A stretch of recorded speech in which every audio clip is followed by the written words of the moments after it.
Madam close చేయండి, ముగించండి madam.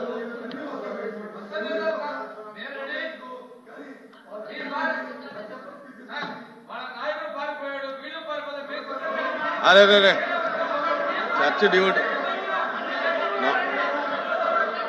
మంత్రి గారు ప్లీజ్.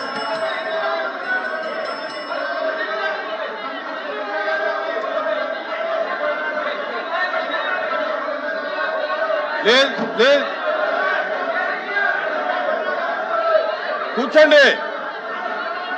ప్లీజ్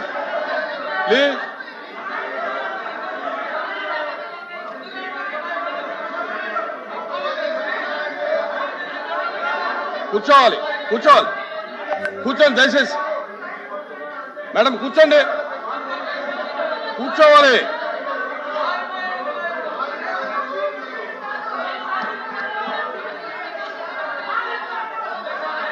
ప్లీజ్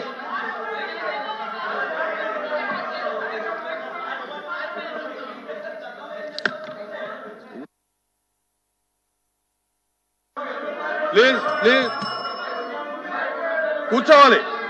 మంత్రి గారు కూర్చోండి, మీరు కూడా కూర్చోండి.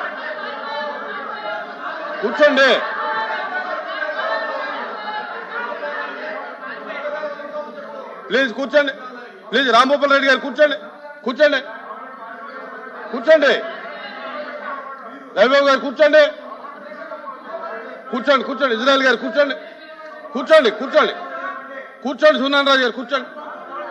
అప్రెడ్డి గారు కూర్చోండి. భాషా గారు కూర్చోండి. ఇజ్రాయల్ గారు కూర్చోండి.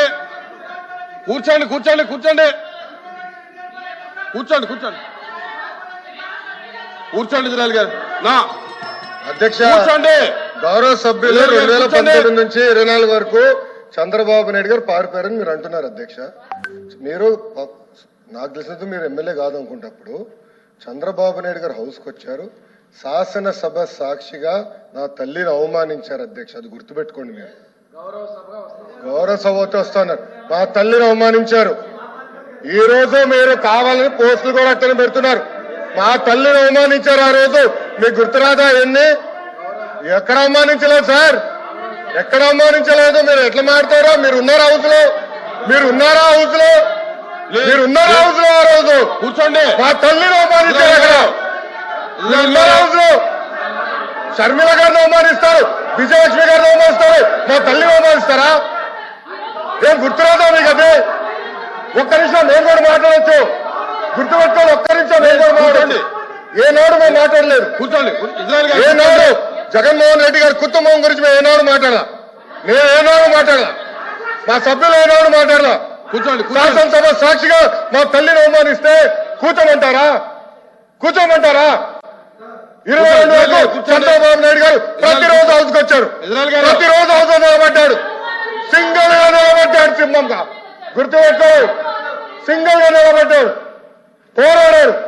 ఆ రోజు మా తల్లి అవమానించారు కనుకనే బాధ తట్టుకోలేక సభ బైకాట్ చేసి బయటకు వెళ్ళారు. కానీ ఎమ్మెల్యేలు ఉన్నారు ఇక్కడ. నిమ్మల రామారెడ్డి గారు వెళ్ళారు, స్వామి గారు ఉన్నారు, ఇతర గొట్టపాటి రవి గారు వెళ్ళారు. అది మాకున్న చిత్తశుద్ధి అండి. ఈ రోజు మీ ఎమ్మెల్యేలు ఎందుకు రావట్లేదని అడుగుతున్నా. 10 మంది జగన్మోహన్ రెడ్డి గారు కాకుండా 10 మంది ఉన్నారు, రాలేదు. మా తల్లిని అవమానిస్తే ఏం కూర్చోమంటారు? ఇంకా మాట్లాడతాం. మేము మనుషులు కాదా? సొంత తల్లి అవమానించారు సార్ ఆ రోజు. మాడుకున్నా కూర్చోమంటారు? అయితే తెలియకుండా ఏదంటే అది మాడితే ఎట్లా అధ్యక్ష? ఎందుకు ఆ రోజు బైకాట్ చేస్తారో మాకు తెలుసు. నేను అక్కడనే కూర్చోండి. ప్లీజ్ ఎల్ఓపి గారు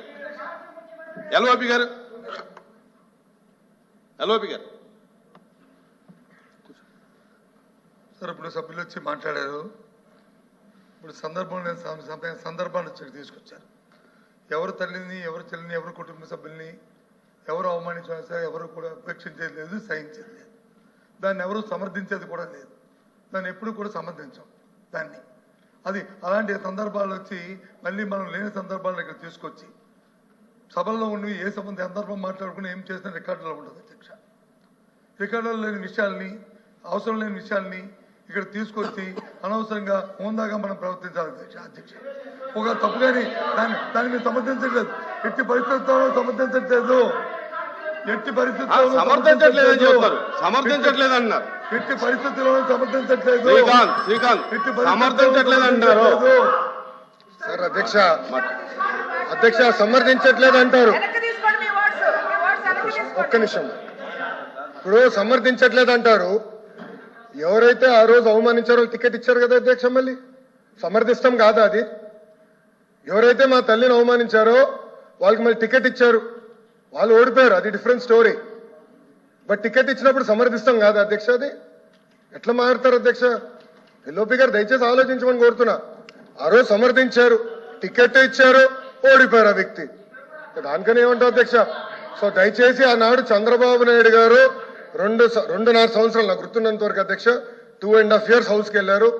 దాని తర్వాత ఎప్పుడైతే మా తల్లిని అవమానించారో అప్పుడే బయటకు వచ్చి వీడియోలు ఉన్నాయి, ఎవరేం చేస్తారో తెలుసు, రాష్ట్ర ప్రజలు ఆనాడు చూశారు, అన్ని బయట ఉన్నాయి అధ్యక్ష. మళ్ళీ ఎందుకు సమర్థిస్తారో రాకపోతే అర్థం అవట్లేదు.